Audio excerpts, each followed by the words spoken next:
చేసుకో, సిద్ధులలో నూనెను సిద్ధముగా చేసుకో. రారాజు రానయ్యున్నాడు, వేగమే తీసుకెళ్తాడు. రారాజు రానయ్యున్నాడు, వేగమే తీసుకెళ్తాడు.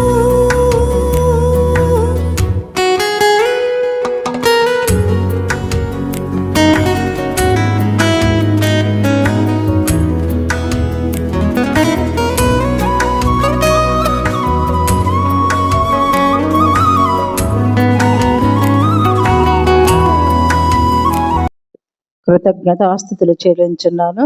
కూడి వచ్చిన మీ అందరికీ ప్రభు అయిన యేసుక్రీస్తు నామములో ప్రాతకాల శుభములో తెలియపరుస్తున్నాను. పరిశుద్ధ గ్రంథము నుండి మార్కు సువార్త 11వ అధ్యాయము 12 నుంచి 14 వచనాల వాక్య భాగాన్ని సహోదరి చదవగా విన్నాము. అదే రీతిగా మార్కు సువార్త 11, 14 వచనమును చదువుకుందాము. అందుకు ఆయన, ఇక మీదట ఎన్నటికి నీ పండ్లు ఎవరనూ తినకుందురుగాక అని చెప్పాను. ఇది ఆయన శిష్యులు వినిరి. దేవుడు తన పరిశుద్ధ వాక్యమును మన వినికిడిలో దీవించునుగాక. ప్రార్థించుకుందాం. ప్రేమ నమ్మకం గల మా ప్రియ పరలోకపు తండ్రి, పరిశుద్ధుడా, జీవాధిపతి, నీ పరిశుద్ధ నామమునకు వేల కొలది స్తుతులు స్తోత్రాలయ్యా. ప్రాతకాలమున నా ప్రభ నీ మందిర ఆవరణములో చేరి ఈ రీతిగా నిన్ను ఆరాధించే భాగ్యాన్ని మాకందరికీ మీరు అనుగ్రహించినందుకు వందనాలు, స్తోత్రాలయ్యా. ఇదిగో నా తండ్రి, ఈ కార్యక్రమం నడుపుతున్న ఎవరి బిడ్డలు నా తండ్రి మెండారా దీవించండి. వచ్చిన బిడ్డలు నా తండ్రి, ముందుగా ఆశతో వచ్చిన బిడ్డలు ఏ అవసరతలో ఉన్నారో నా తండ్రి మీరే గుర్తెరిగి వారిని కనికరించమని, రావాల్సిన బిడ్డల త్వరలో నీ సన్నిధానం నడిపించమని అడుగుచున్నాను తండ్రి. ఇదిగో నా తండ్రి, నీ పక్షాన నిలబడిన నన్ను నీ నోటి బోరగా మాత్రమే వాడుకొని మీరే మహిమ, ఘనత, ప్రభావం పొందుకోమని యేసు నామములో అడిగి వేడుకొనుచున్నాము తండ్రి, ఆమేన్. ఈనాటి అంశము ఫలించుట. ఇక్కడ యేసు ప్రభువారు యెరూషలేము వచ్చి దేవాలయంలో ప్రవేశించి సాయంకాలమైనందున 12 మంది తన శిష్యులతో బేతనయకు వెళుచున్నాడు. యేసు బేతని నుండి యెరూషలేమునకు వచ్చుచుండగా ఆయన ఆకలి కొన్నాడు. యేసు ప్రభువారు ఒక అంజూరపు చెట్టును చూచాడు. చూచినప్పుడు అంజూరపు చెట్టు అప్పుడు అది పండ్లు కాసే సమయం కాదు. ఆకులు ఉంటే తప్పకుండా ఫలాలు ఉండాలి, పండ్లు ఉండాలి. ఆకులు ఉన్నాయి కానీ ఆ చెట్టుకి ఫలాలు లేవు. ఆకులు బాగుంటే ఆకుల చాటున ఆ ఫలాలు ఉంటాయి. యేసు ప్రభు దూరము నుండి ఆ చెట్టును చూచాడు. కాబట్టి మనము కూడా, ఆయన బిడ్డలమైన మనలో కూడా ఆయన దూరముగా ఉండి చూస్తారు. ఈ బిడ్డలు ఎలా ఉన్నారు, ఫలించారా, ఈ లోక రీతిలో ఉంటున్నారా, నా బిడ్డలుగా ఉంటున్నారా, నా ఆజ్ఞలు వాళ్ళు గైకొంటున్నారని ప్రభు కూడా నీ హృదయాన్ని నా హృదయాన్ని కూడా చూచే దేవుడు. ఆయన చూచే దేవుడు, ఆలకించే దేవుడు అన్నమాట. ఎక్కడ 2, 3 ఆయన నామమందు కూడి ఉంటారో అక్కడ నేను ఉంటానని ప్రభు చెప్పాడు. కాబట్టి ఆయన చూస్తున్నాడు. కాబట్టి మన జీవితాలు ఎలా ఉండాలి, మనం ఏ విధంగా ఉంటున్నాము, క్రమముగా వచ్చి వినేవారమా ఉంటున్నామా, వాక్యానికి మనము లోబడి జీవిస్తున్నామా, మనల్ని మనం ఈ దినమున ప్రాతకాలమున పరిశీలన చేసుకోవాలి.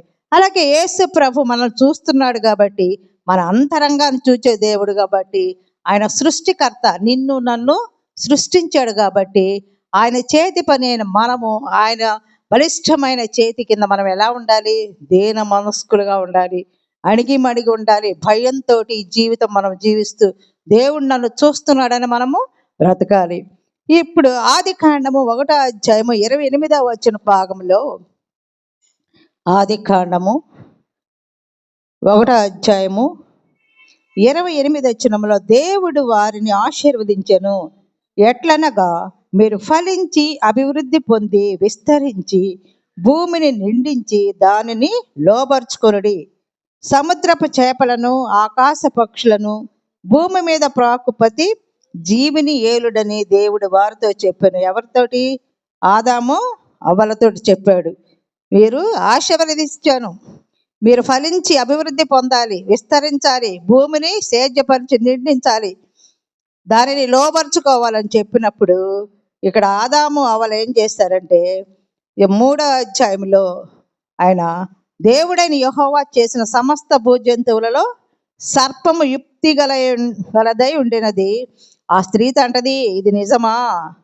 ఈ తోట చెట్లలో దేని ఫలములనైనను మీరు తినకూడదని దేవుడు చెప్పెనా అని అడిగినప్పుడు ఆ స్త్రీ అంటది, ఈ తోట చెట్ల ఫలములను మేము తినవచ్చును, అయితే తోట మధ్యనున్న చెట్టు ఫలములను గూర్చి దేవుడు మీరు చావకుండానట్లు వాటిని తినకూడదనియు వాటిని ముట్టకూడదనియు చెప్పనని సర్పముతో చెప్తుంది. ఇంకో మాట, ముట్టకూడదు, తినకూడదని దేవుడు చెప్తే ముట్టకూడదని చెప్పింది.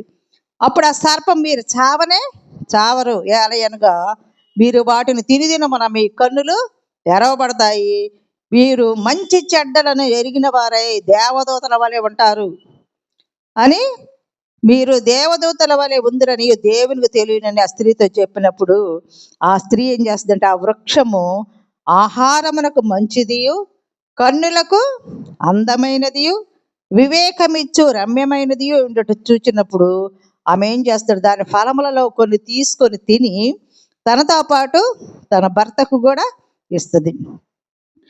అతడు కూడా తినేను. అప్పుడు వారిద్దరి కన్నులు తెరవబడెను. వారు ఎప్పుడైతే తిన్నారో ఆ పండ్లు వారు దిగంబర్లమని తెలుసుకున్నారు. అంజురపు ఆకులు కుట్టి తమకు కచ్చడములను చేసుకొనిరి. వాళ్ళ ప్రభు ఆ దేవుడు ఏం చెప్పాడు, మీరు ఈ తోటలో వేయాలండి, మీరుదే ఆ యొక్క వృక్ష ఫలాలను మీరు తినకూడదు అని అంటే సర్పం ఏం చేస్తే మీరు చావరు అని చెప్తుంది. దేవుని ఆజ్ఞలకు వాళ్ళు వ్యతిరేకించారు, మీరిపోయారు అనమాట. కాబట్టి ఆయన ఆజ్ఞ ఇచ్చినప్పుడు ఆది మానవులు ఫెయిల్ అయిపోయారు కాబట్టి వాళ్ళు ఫలించలేకపోయారు. అక్కడి నుంచి వాళ్ళు నెట్టివేయబడ్డారు. కానీ ఎప్పుడైతే వారు కన్నులు తెరవబడ్డాయో వారు దిగంబర్లను తెలుసుకున్నారు. అంజూరపు ఆకులను వాళ్ళు కచ్చడములుగా వాళ్ళు కట్టుకున్నారు. 2వ రాజుల గ్రంథము 20వ అధ్యాయము 7వ వచనము, 327 పేజీ.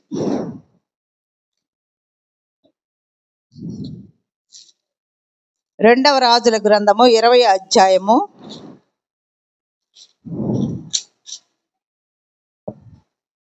7వ వచనము. ఇక్కడ పిమ్మటి యెషయా అంజూరపు పండ్ల ముద్ద తెప్పించుడని చెప్పగా వారు దాన్ని తెచ్చి కురుపు మీద వేసినప్పుడు అతడు బాగుపడెను. ఇక్కడ యెషయా అంటున్నాడు, హిజ్కియాకు మరణకరమైన రోగం వచ్చినప్పుడు అంజూరపు ఆకును ముద్దగా చేసి కట్టారు, అప్పుడు అతడు బాగుపడ్డారనమాట. అంటే ఈ అంజూరపు ఆకులు మెడిసిన్గా ఒక మందుగా కూడా ఉపయోగపడతాయి. తినడానికి ఆహారముగా పండ్లు, ఎవరికి బాగలేకపోతే ఆ యొక్క ఆకుల్ని ముద్దగా చేసి కట్టినప్పుడు వాళ్ళు ఆరోగ్యవంతులుగా ఉంటారు. అలాగే వసంతకాలం రాకముందే ఫలించే చెట్టు అంట ఈ అంజూరపు చెట్టు అంట. న్యాయాధిపతుల గ్రంథము 9వ అధ్యాయము 10వ వచనము.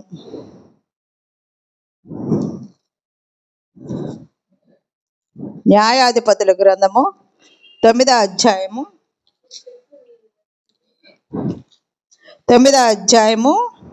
10-11 వచ్చినప్పుడు, అప్పుడు చెట్లు నీవు వచ్చి మమ్మల్ని ఏలమని అంజూరపు చెట్టు అడగగా అంజూరపు చెట్టు అంటుంది, చెట్ల మీద రాజునయుండి ఇటు అటు ఊగుటకు నా మాధుర్యమును నా మంచి ఫలములను నేను ఇయ్యక మానుదునా అని అంటుందన్నమాట.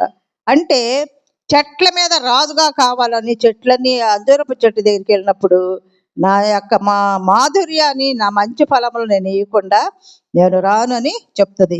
అలాగే మత్తయి సువార్త 24వ అధ్యాయంలో, మత్తయి సువార్త 24వ అధ్యాయము 32వ వచనములో,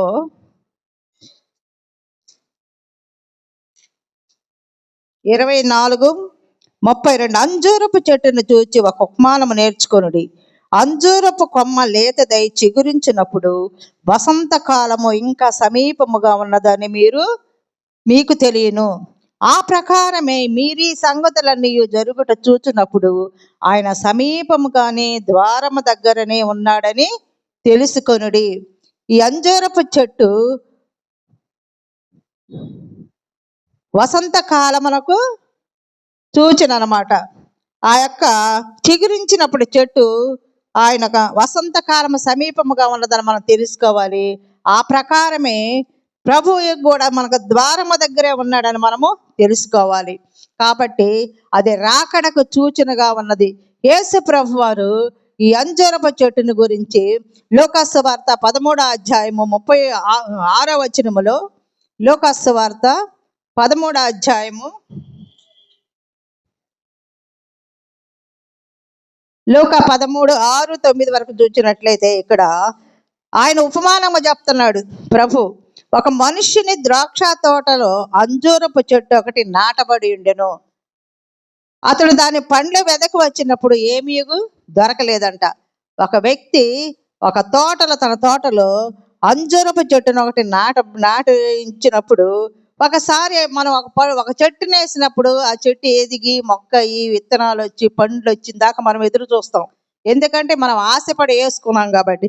అలాగే అతడు కూడా ఆ పండ్లు వెతికినప్పుడు ఆ పండ్లలో ఏమీ రాల కనుక అతడు ఇదిగో 3 ఏళ్ల నుండి ఈ అంజూరపు చెట్టును పండ్లు వెతుకుతున్నాను కానీ ఏమీ దొరకలేదు, దీన్ని నరికివేయాలి, దీని వలన ఈ భూమి వ్యర్థమైపోతుందని ఆ తోటమాలితో చెప్పినప్పుడు అతడు అంటున్నాడు, అయ్యా నేను దాని చుట్టూ త్రవ్వి ఎరువు వేయి మట్టుకు ఈ సంవత్సరం మాత్రం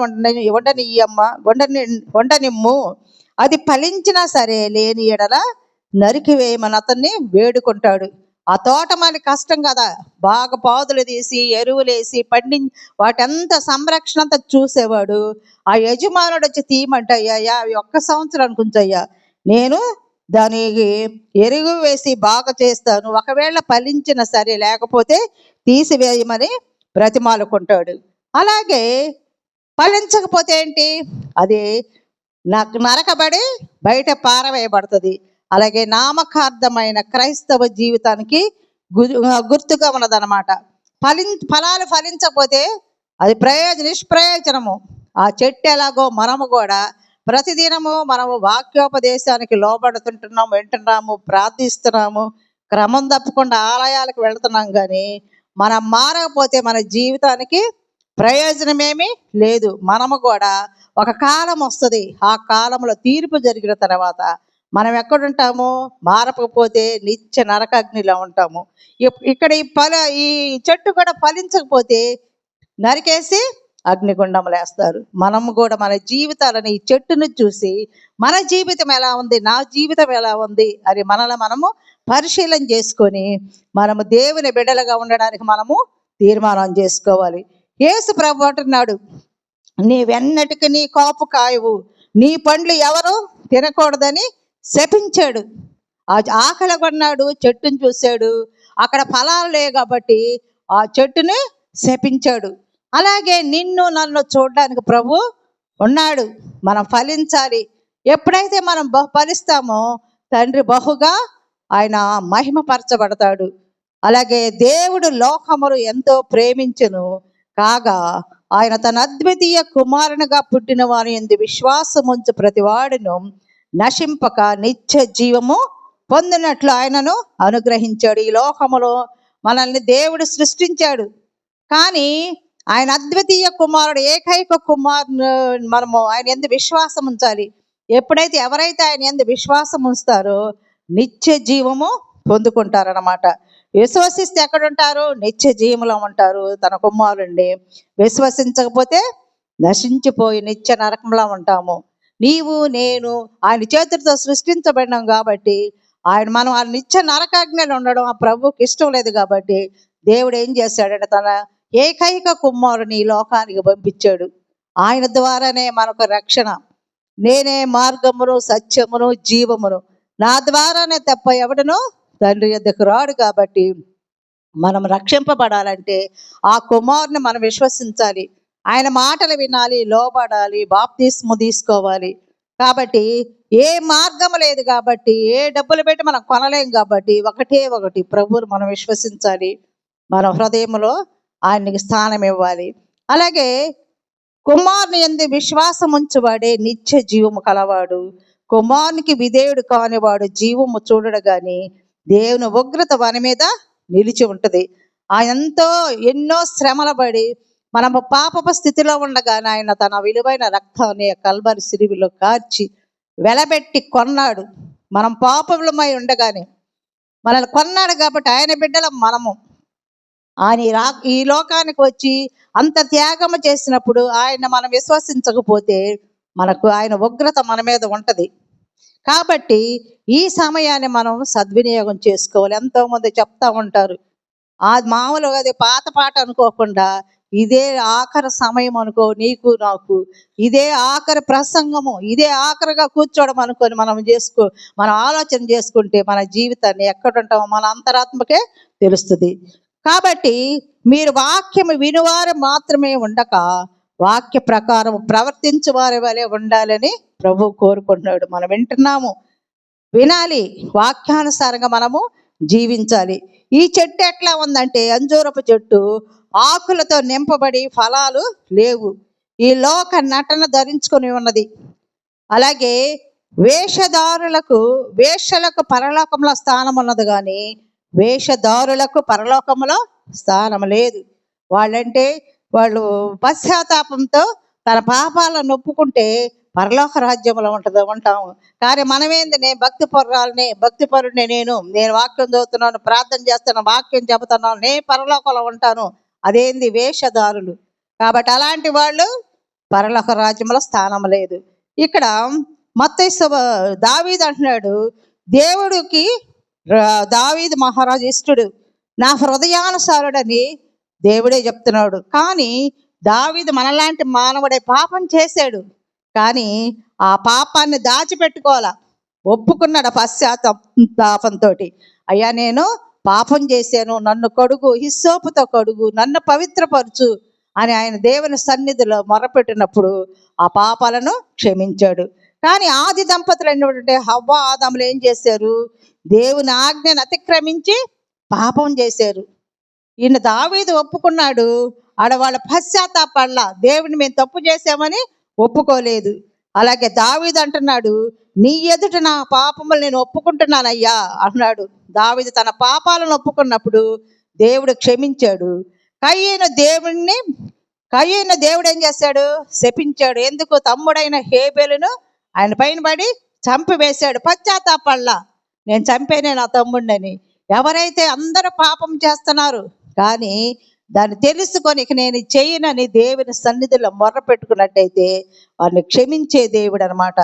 అలాగే మనము కూడా మన పాపాలను మనము ఏం చేస్తున్నాము, పెద్ద పెద్ద పాపాలు కాదు, ఆజ్ఞ అతిక్రమించటమే పాపము. పాపం వల్ల వచ్చే జీతము మరణం అన్నమాట. కాబట్టి మనం మంచి ఫలాలు ఫలించాలంటే మనం ఎట్లా ఉండాలి, దేవుని బిడ్డల సహవాసములో అనుదినము దేవుని మనం ఎదికే వారముగా మనము ఉండాలి. అలాగే మనం ఫలించాలి అంటే యోహాను సువార్త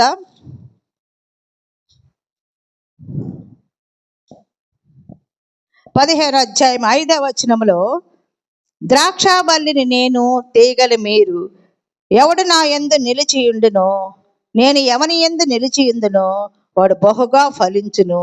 నాకు వేరుగా ఉండి మీరేమీ చేయలేరు. మనం ఫలించాలంటే ఎలా ఉండాలి, ఆ తీగలు అంటు కట్టబడి ఉండాలన్నమాట. ఆయన యందు మనం ద్రాక్షావల్లి నేను, ఆ తీగలు మీరు కాబట్టి మనం ఆయన యందు నిలిచి ఉండాలి. ఆయన యందు నిలిచి ఉంటే మనము ఆ తీగలు ఆ ద్రాక్ష చెట్టుకి కలిసి ఉంటేనే ఫలిస్తుంది. ఆ తీగలు తీసేస్తే ఎండిపోతాయి. కాబట్టి మనం ఆయన యందు నిలిచి ఉండాలి. నేను ఎవరి యందు నిలిచి ఉందనో వాడు బహుగా ఫలించును. నాకు వేరుగా ఉండి మీరేమీ చేయలేరు. మనము ఆ తీగ కానీ వేరుగా ఉంటే ఎండిపోతుంది. కాబట్టి మనం ఆయనలో అంటుగట్టి ఫలించే వారముగా మనము ఉండాలి. కాబట్టి ఇక్కడ ద్రాక్షావల్లి వలె మనము ఉండాలి. ఇదిగో కొంతమంది అంటున్నారు, ప్రభువా, ఇదిగో పేతురు అంటున్నాడు, ప్రభువా, ఇదిగో నీవు శపించిన అంజూరపు చెట్టు వేళ్లతో సహా ఎండిపోయినదని చెప్తున్నాడు. ఎప్పుడైతే ప్రభువు శపించాడు ఆ చెట్టు ఇక ఫలించలా, ఎండిపోయింది. దేవునికి ప్రకృతి మీద, సముద్రం మీద, అన్నిటి మీద అధికారం ఉన్నది. కాబట్టి ఆయన అధికారానికి మనము ఒప్పుకోవాలి. ఇక్కడ మార్కు సువార్త 11వ అధ్యాయంలో మార్కు సువార్త 11వ అధ్యాయము 22వ వచనములో,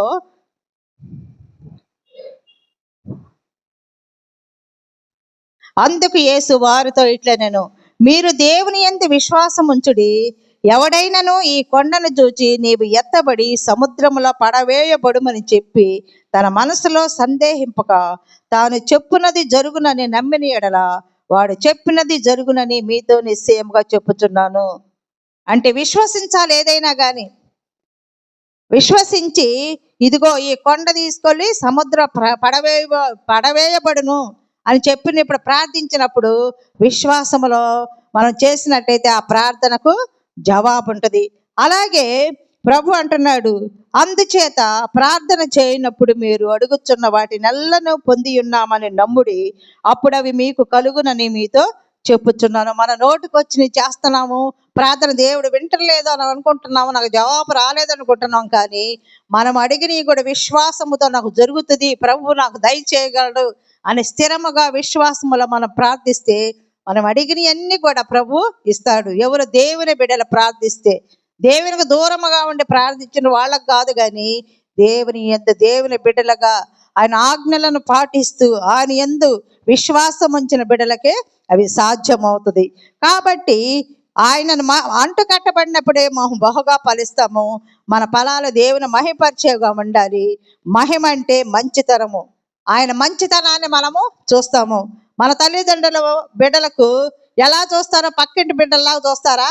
సొంతగా స్వాస్యాలు కాబట్టి వాళ్ళు అడిగినవన్నీ, ఇంకా వాళ్ళకి ఏ అవసరతలు ఉన్నాయో అన్ని ఇస్తాడు. అలాగే పరలోకపు తండ్రి కూడా మన అవసరతలు ఏంటో అన్ని ఆయన తెలుసు. ఆయన చూచే దేవుడు కాబట్టి హృదయంలో మనం అనుకోనక మునిపే, మనం ఆశించక మునిపే మన ఆశలను ఆయన తీర్చే దేవుడు. అలాగే గలతీ 5:22 గలతీ పత్రిక 5వ అధ్యాయం 22లో ఇక్కడ ఆత్మ ఫలము, ఈ ఫలం ఒక్కటే కానీ 9 గుణ లక్షణములు ఉన్నాయి. అయితే ఆత్మ ఫలమేమనగా ప్రేమ, సంతోషము, సమాధానము, దీర్ఘశాంతము, దయాళత్వము, మంచితనము, విశ్వాసము, సాత్వికము, ఆశా నిగ్రహము. ఇవన్నీ ఒకటే కానీ ఫలము గుణాలు 9. ఇవన్నీ కూడా మనం కలిగి ఉండాలి. ఎప్పుడైతే ఇతరులను మనం ప్రేమిస్తామో సంతోషముగా ఉంటుంది, సమాధానము, దీర్ఘశాంతం, ఇవన్నీ దేవుడు మనకు చూపించాడు. కాబట్టి ఆయన బిడ్డలంగా మనము ఈ లోకానికి చూపించే వరకు మనము ఉండాలి. అలాగే అసూయ చేత యేసు ప్రభుని అప్పగించారు. అలాగే కయ్యను కూడా అసూయ చేత తన తమ్ముడిని చంపాడు. ప్రేమ అన్నిటిని ఓర్చును, అపకారం మనసులో ఉంచుకోదు. ఇక్కడ ప్రేమ లేకుండా తన తమ్ముడిని చంపివేశాడు. యేసు ప్రభువుని అసూయ చేత ప్రజలందరూ ఆయన్ని శిలువకు అప్పగించారు.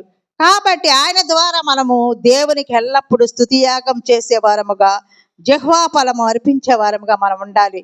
అంటే మనము స్తుతి సాక్ష్యము కలిగి ఉండాలి, సత్యము కలిగి ఉండాలి. సత్యం అంటే దేవుడు, యేసు ప్రభుని కలిగి ఉండాలి, యేసుని కలిగి జీవించాలి. మనము ఎప్పుడైతే దేవుని బిడ్డలుగా ఉంటామో మనము మంచి సాక్ష్య జీవితం కలిగి ఉంటాము. నాకు ఎన్నో మేళ్ళు చేశాడు, నా కొరకు చనిపోయాడు ప్రభు, నా కొరకు తిరిగి రానాయి ఉన్నాడని మనం భయభక్తితో మన జీవితాన్ని మనము కొనసాగిస్తాము. ఎల్లప్పుడూ స్తుతిస్తాము. కీర్తనల ద్వారా, పాటల ద్వారా, పద్యముల ద్వారా ప్రభువుని స్తుతించే వారముగా మనము ఉండాలి. జిహ్వా ఫలం మనం ఫలించాలి. ఎలాగంటే ఆత్మ ఫలాలు ఫలించాలి, నీతి ఫలం ఫలించాలి, వెలుగు ఫలాలు. ఎప్పుడైతే ఆయన బిడ్డలుగా ఉంటామో మనం ఆయనని స్తుతించే వారముగా ఉంటాము. హోషేయ గ్రంథములు కూడా నీతి ఫలించినట్లు మీరు విత్తనము వేయుడి, ప్రేమ అను కోత మీరు కోయుడి, యెహోవాను వెదటకు ఇదే సమయము. నీతి కలిగి మనం దేవుని బిడ్డలుగా మనము ప్రేమ అనే కోత మీరు కోస్తే యెహోవాని వెదటకు ఇదే సమయం అంట. దేవుడు ఈ సమయాన్ని ఇచ్చాడు. సమయాన్ని మనము సద్వినియోగం చేసుకోవాలి. ఫిలిప్పీలో కూడా నీతి ఫలాలు ఫలించాలంటున్నాడు. ఫిలిప్పీ 1:11 కూడా క్రీస్తు యేసు వలననైనా నీతి ఫలములతో నిండుకుని వారై క్రీస్తు దినమునకు నిష్పటులను నిర్దోషులను కావాలని రాయబడి ఉన్నది. ఆయన వచ్చి పర్యంతం మనం ఎలా ఉండాలి? క్రీస్తు దినము వరకు నీతి ఫలములతో నిండుకొని నిష్పటులు, ఎలాంటి అపకారము తెలపెట్టకుండా నిస్వార్థముగా నిర్దోషులుగా ఉండాలంట. ఆయన బిడ్డలమైన మనము నిందారహితులుగా, మన జీవితంలో మనము ఇతరులకు హాని చేసే వారంగా కాకుండా నిష్కపటులుగా ఉండాలి, నిర్దోషులుగా ఉండాలి, న్యాయము కలిగి ఉండాలి. మరి ముఖ్యంగా క్రీస్తుని కలిగి మనము జీవించే వరముగా ఉండాలి. అలాగే వెలుగు ఫలము కూడా ఎఫెసీ 5:9 వెలుగు ఫలము సమస్త విధములైన మంచితనము, నీతి, సత్యమును వాటిలో మనకు కనబడుచున్నది. కాబట్టి నీతి సత్యం అంటే ఎవరు? యేసు ప్రభువే. ఆయన యందే మనము నిలిచి ఉండాలి. ఆయన కలిగి ఉంటే మనము ఈ లోకములో నీతిగా, సత్యముగా ఆయనను అంటు కట్టబడే బిడ్డలుగా మనము ఉంటాము. అలాగే మారు మనసు తగిన ఫలాలు ఫలించాలి. మత్తయి 3:2 కూడా మీరు మారు మనసు పొంది తగిన ఫలాలు ఫలించాలి అంటున్నాడు. మత్తయి 23వ అధ్యాయంలో, మత్తయి సువార్త 23వ అధ్యాయము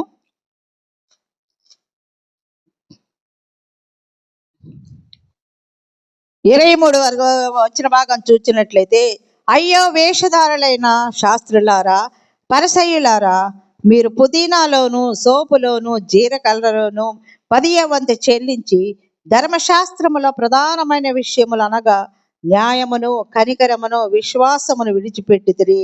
వాటిని మానక వీటిని చేయవలసి ఉండెను అంటున్నాడు. ఇక్కడ అయ్యో వేషధారులైన శాస్త్రులారా, పరిసయ్యులారా, మీరు ఏం చేస్తున్నారంటే పుదీనాలోను, సోపులోను, జీలకర్రలోను 10వ వంతు చెల్లిస్తున్నారు. కానీ ధర్మశాస్త్రములో ప్రధానమైన విషయాలు అనగా న్యాయమును, కనికరమును, విశ్వాసమును విడిచిపెట్టారు. మేము 10వ వంతు ఇస్తున్నామే, దేవునికి అన్ని ఇస్తున్నాం అనుకుంటున్నారు. కానీ అసలైన ఏంటి? న్యాయాన్ని, కనికరమును, విశ్వాసాన్ని విడిచిపెడుతున్నారు.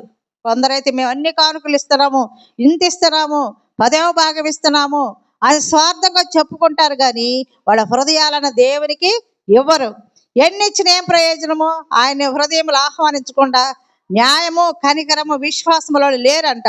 అవన్నీ విడిచిపెట్టి మాకు ఉన్న ధనం ఉన్నదని ఎక్కువ ఇస్తా ఉంటారు. జనాన్ని కనబడాలని, సంఘాన్ని కనబడాలని. అవన్నీ దేవునికి అంగీకారమా? కాదనమాట. మీరు సున్నమ కొట్టిన సమాధులను పోరి ఉన్నారు అంటున్నాడు.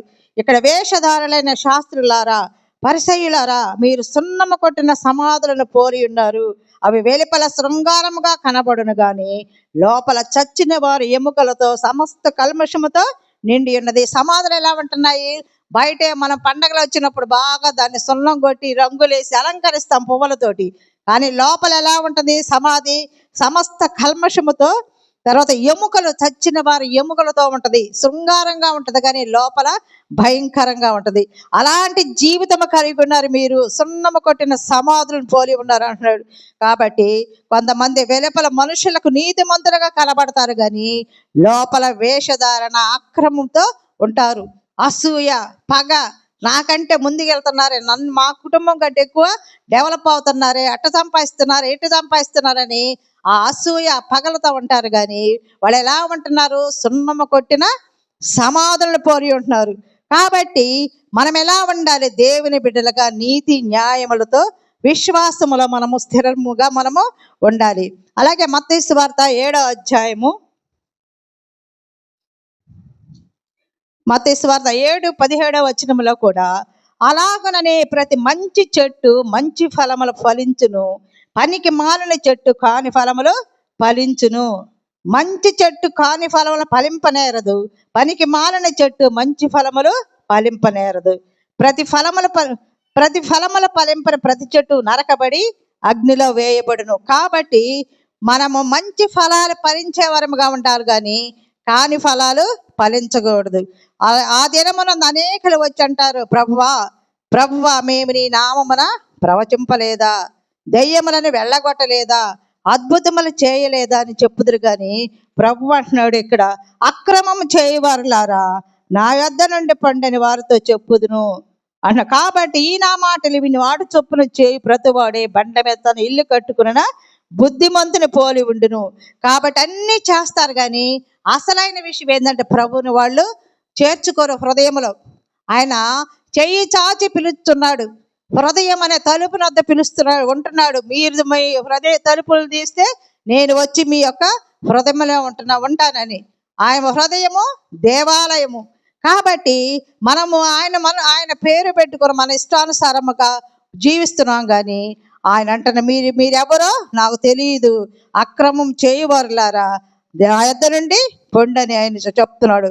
కాబట్టి మనము ప్రతి చెట్టు మంచి ఫలాలు ఫలించాలి, పలికిమాలిన చెట్టు కాని ఫలాలు ఫలిస్తాయి. కాబట్టి మనము దేవునికి మంచి ఫలాలు ఫలించి మంచి జీవితం జీవించినట్లయితే ప్రభు ఆయన మనల్ని ప్రేమిస్తాడు.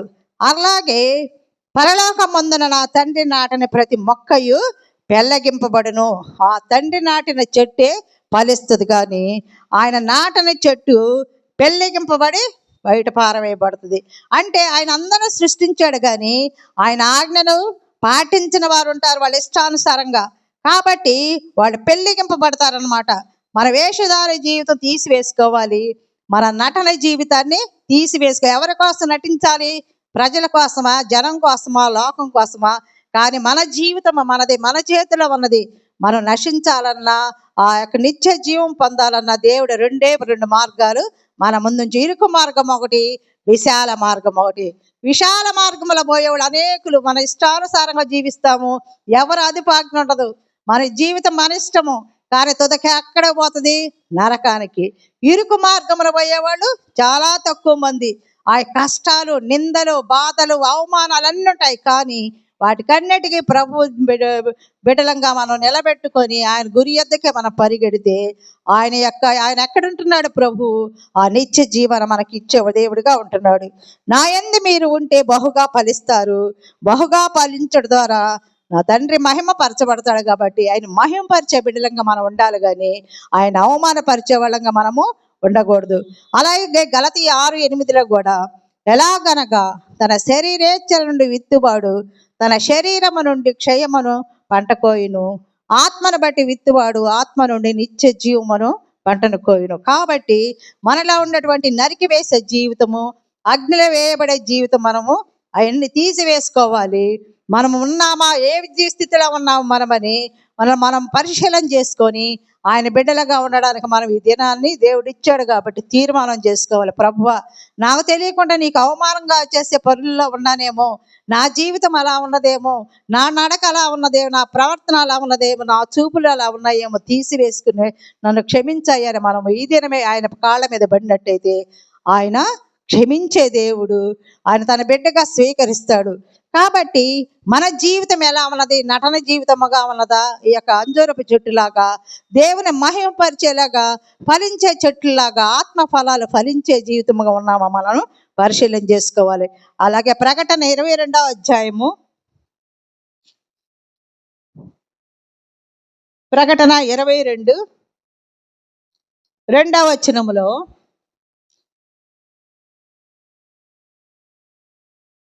అది నెలకు ఫలించు 12 కాయలు కాయును, ఆ వృక్షం యొక్క ఆకులు జనములను స్వస్థపరచుటకై వినియోగించును. కాబట్టి నెలకు ఫలించు 12 ఫలములు ఫలిస్తుందంట.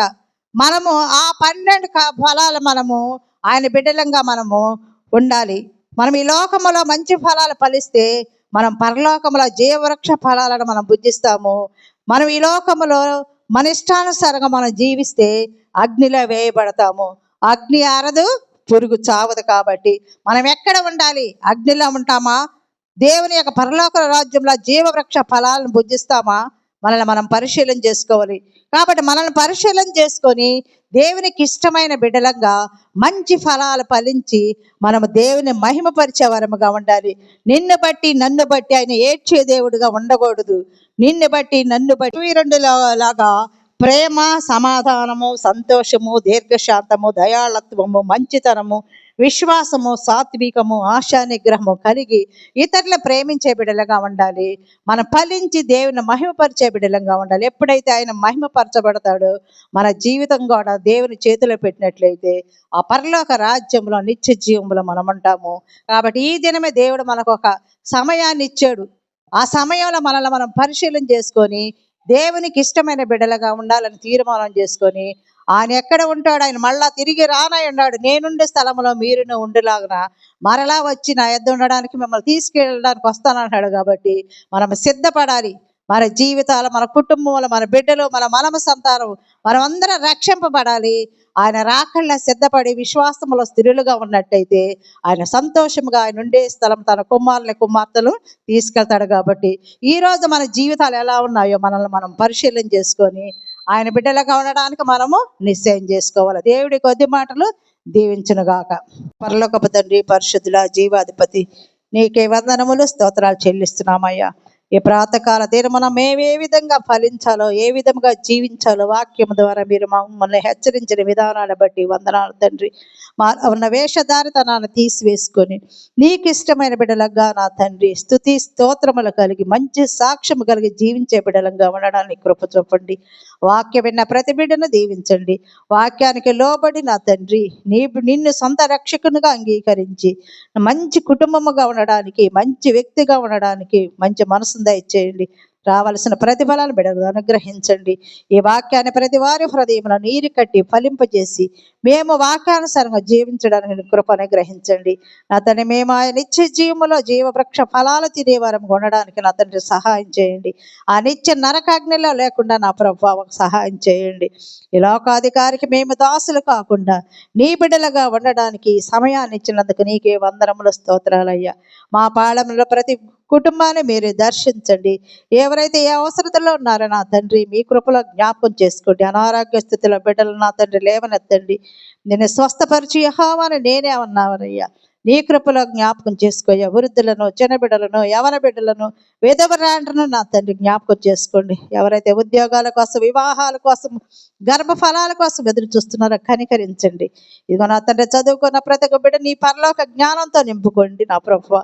నీ జ్ఞానంతో నింపుకొని నీ బిడ్డలు మంచిగా చదివి నా తండ్రి మహిమపరిచే కుటుంబానికి మంచి పేరు తెచ్చే బిడ్డలుగా ఆయత్తపరచమని అడుగుతున్నాము. అనారోగ్య స్థితిలో బిడ్డలు మరొకసారి అడుగుతున్నామయ్యా. మీరు పిలుచుకున్న కుటుంబానికి నా తండ్రి జోసఫ్ని మీరు పిలుచుకున్నారయ్యా. ఆ కుటుంబానికి, రక్త సంబంధులకి, తల్లిదండ్రులు, భార్యకి, బిడ్డలకి నా తండ్రి ఆదరణ దయచేయండి. మా మాటలైతే ఆదరణ లేదు, వట్టి మాటలయ్యా. నీ మాటలైతే నిత్య జీవపు ఓటలు నా తండ్రి. ఆ మాటల ద్వారా ఆ బిడ్డలను ఓదార్చమని అడుగుతున్నాము. ఎంతోమంది నా ప్రభువా నీకు నా తండ్రి దూరంగా ఉంటున్నారు. అట్టి బిడ్డలు నా తండ్రి నీ సన్నిధానంలో ఒప్పుకొని పశ్చాత్తాపంతో మారు మనసు రక్షణ భాగ్యం దయచేయమని వేంచున్న మమ్మలను నా తండ్రి నీ చేతిగా అప్పచెప్పుకుంటున్నాము. నా తండ్రి దిన దీవెలతో నింపి దిన కీడు నుంచి తొలగించమని మా ప్రభును మీ ప్రియ కుమారుడైన యేసుక్రీస్తు నామములో స్తుతించి ప్రార్థించి మనవి చేయుచున్నాము తండ్రి.